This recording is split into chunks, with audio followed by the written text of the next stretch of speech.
A lot of people say the new detonating clay weapon has bad tracking, and I have to disagree. I'll get into what the mistake is that they are making and how to fix it in a second, but first let me ask you, did you ever look at the tracking of your Kusanagi sword heavies or your Inferno sword heavies, for example? It's less the tracking being bad and more you not really understanding how it works.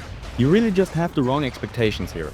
The heavy attack and the light heavy on the ground actually have okay tracking, and most of its other projectiles pretty much just go in a straight line, but they are also really fast.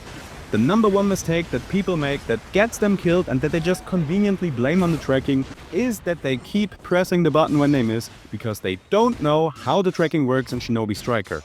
If I start shooting at you, miss and keep hitting the button, I'm not gonna attack where you are, but where you have been. The tracking is already locked and my opponent just moved out of the way.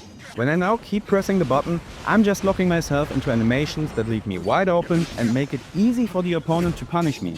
So instead, always just fire off a single shot, cancel out of the attack to reset the tracking, and then shoot again. Until you actually connect a hit, and that's when you stop canceling out and go into actual combos. You also gotta make sure to not just spam a button, but rather time your attacks right so you can catch enemies in between their movement. Since you mostly just hit in a straight line, you ideally want to time the attacks so the tracking locks at a time where your opponent is moving forward or backwards, or when he's locked in place, or when he's coming out of a dashing animation, for example, instead of him being able to just dash to the side, you know. Also, don't forget to mix up your timings and patterns to throw them off and not be too predictable. Alternatively, it really helps to first get as close as you can before you start firing, because it's gonna be way harder to dodge the closer you are to your target.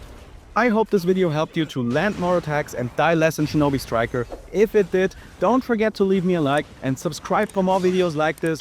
Peace out, and never forget, if it has a health bar, it has to die.